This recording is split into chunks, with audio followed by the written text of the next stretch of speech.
चलिए आज एक कहानी सुनते हैं। सदियों पुरानी एक कहानी, एक ऐसे राज्य की कहानी जिस पर एक बहुत ही भयानक श्राप था। लेकिन मजे की बात यह है कि उसी कहानी में आज हमारी आपकी फाइनेंशियल फ्रीडम के राज छुपे हुए हैं। तो कहानी कुछ यूं है। अंधार नाम का एक राज्य था जिसका एक बड़ा ही डरावना श्राप था। श्राप ये था कि जो भी वहां का राजा बनेगा उसे 5 साल तक तो पूरी सत्ता मिलेगी, लेकिन उसके बाद मौत पक्की थी। जैसे ही 6वां साल शुरू होता उसे घसीट कर मृत्युवन में फेंक दिया जाता था, जहां से आज तक कोई वापस नहीं आया। अब देखिए, ये जो अंधार राज्य था ना, वो बाहर से देखने में तो बहुत ही खुशहाल और अमीर लगता था। जमीन उपजाऊ, नदियां मछलियों से भरी हुई और चारों तरफ ऊंचे ऊंचे पहाड़ जो उसकी रक्षा करते थे। लेकिन इस अमीरी के पीछे एक बहुत ही गहरा काला सा छुपा हुआ था। राज्य के बाहरी चमक दमक और उसकी असली हकीकत में जमीन आसमान का फर्क था। बात कुछ यूं थी कि बहुत साल पहले राज्य में भयंकर अकाल पड़ा। भूखमरी इतनी बढ़ गई कि लोगों को अपने बच्चों का पेट भरने के लिए चमड़ा तक उबालना पड़ा। तब राज्य के बड़े बुजुर्गों ने मदद के लिए कालबंधन नाम के एक राक्षस को बुलाया। उसने राज्य को अमीर तो बना दिया, लेकिन बदले में ये भयानक शर्त रख दी।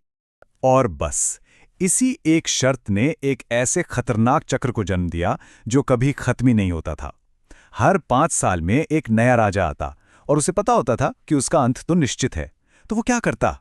वो बस अपनी अय्याशियों में डूब जाता, लोगों पर जुल्म करता, राज्य का खजाना खाली कर देता और प्रजा के लिए सिर्फ नफरत और निराशा छोड़ जाता। लेकिन फिर एक दिन सब कुछ बदल गया। इस बार चिट्ठी में एक ऐसे नौजवान का नाम निकला जो बहुत ही साधारण, विनम्र और सोचने समझने वाला था। उसका नाम था समीर, जिसे लोग प्यार से सैमी बुलाते थे। वो कोई राजकुमार या अमीरजादा नहीं था, पर वो एक विचारक था जिसे इस समस्या की जड़ समझ में आ गई थी। सैमी की सोच, वो बाकियों जैसी नहीं थी। राजगद्दी पर बैठते ही उसने जश्न नहीं मनाया, बल्कि उसने एक ऐसी 5 वर्षीय योजना पर काम करना शुरू कर दिया जिसे देखकर पूरा राज्य हैरान रह गया। सोचिए, सैमी ने अपने पहले साल में क्या किया।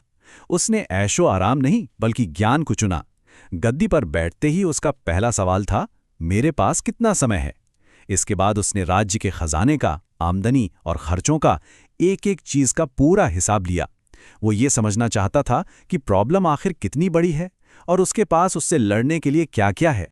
फिर आया दूसरा साल और यहां से सैमी ने अपना असली खेल शुरू किया। वो हर दिन चुपके से कुछ लोगों को राज्य से बाहर भेजने लगा। तीसरे साल उसने उन लोगों को किसान, लोहार और कारीगर बनने की ट्रेनिंग दी। और चौथे साल तक तो उसने इन हुनरमंद लोगों के लिए अंधार के बाहर एक पूरी की पूरी नई अर्थव्यवस्था ही खड़ी कर दी थी। और फिर वो दिन आ ही गया। 5वां साल खत्म हो गया। जानते हैं, अंधार के इतिहास में पहली बार लोग अपने राजा के जाने पर दुखी थे। वो रो रहे थे, लेकिन सैमी मुस्कुरा रहा था, जैसे उसे किसी चीज का डर ही ना हो। उसने भीड़ से पूछा, क्या किसी को मोक्ष चाहिए?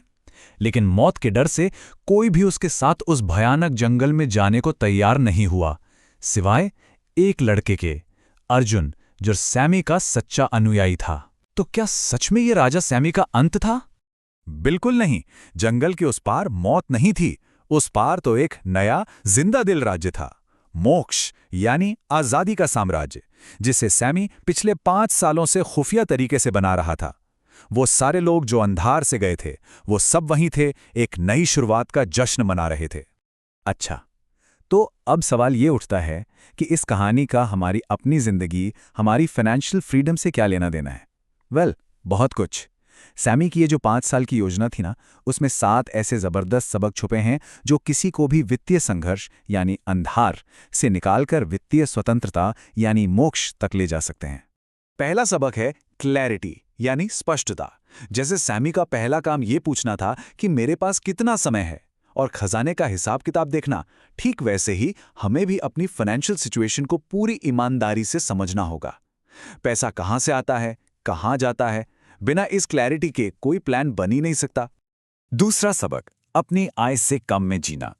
सैमी राजा था, वो चाहता तो दुनिया की हर अय्याशी कर सकता था, लेकिन उसने एक सादा जीवन चुना ताकि वो अपने पैसों को एक नए राज्य को बनाने के अपने बड़े सपने में लगा सके। ये अपनी कमाई से कम खर्च करके उस बचत को भविष्य के लिए इन्वेस्ट करना है। तीसरा सबक है इनकम बनाने पर फोकस करना, सिर्फ पैसा जमा करने पर नहीं। सोचिए, पिछले राजा क्या करते थे? सिर्फ खजाना खाली करते थे, जबकि सैमी ने ऐसे सिस्टम बनाए जो लगातार पैसा पैदा करे, जैसे हुनरमंद किसान और कारीगर जो हर दिन कुछ नया बना रहे थे, कुछ वैल्यू पैदा कर रहे थे।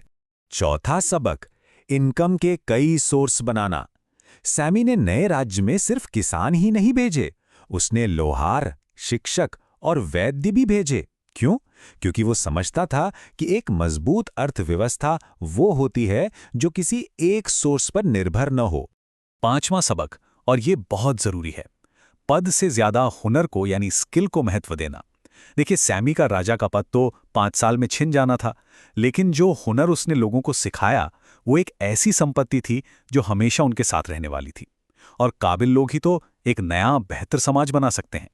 अब आता है छठा और शायद सबसे शक्तिशाली सबक, द पावर ऑफ कंपाउंडिंग, यानी चक्रवृद्धि की शक्ति।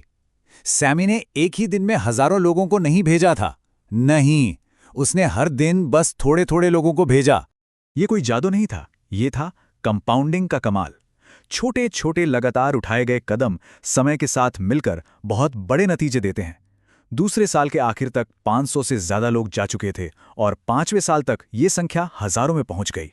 इतने लोग कि एक पूरा नया राज्य बस गया। और सातवां और आखिरी सबक है एक पक्की डेडलाइन की ताकत। सैमी के पास 5 साल की एक अटल समय सीमा थी, कोई ऑप्शन नहीं था, कोई कल कर लेंगे वाला हिसाब नहीं था। और इसी मजबूरी ने, इसी डेडलाइन ने उसे बिना रुके अपनी योजना पर काम करने के लिए मजबूर किया। तो आखिर में ये कहानी हमें अंधार से मोक्ष तक की यात्रा के बारे में ही तो बताती है। और ये सिर्फ एक राजा की कहानी नहीं है। जैसा सैमी ने खुद कहा था, मैंने एक शुरुआत की जिसे ज्यादातर लोगों ने अंत के रूप में देखा। ये कहानी दूर की सोचने की, सही योजना बनाने की और तबाही के सामने कुछ नया बनाने की शक्ति के बारे में है। सच तो यह है कि हम सबकी जिंदगी में कहीं ना कहीं एक अंधार होता है, एक फाइनेंशियल स्ट्रगल। और ये कहानी हमें उस अंधार से बाहर निकलकर अपना खुद का मोक्ष यानी अपनी फाइनेंशियल फ्रीडम बनाने का एक प्रैक्टिकल ब्लूप्रिंट देती है। तो अब सोचने वाला सवाल ये है कि अगर आज से ठीक 5 साल बाद एक नई शुरुआत करनी हो तो वो शुरुआत कैसी दिखेगी, और उस मंजिल तक पहुंचने के लिए आज, अभी वो पहला कदम कौन सा उठाया जा सकता है?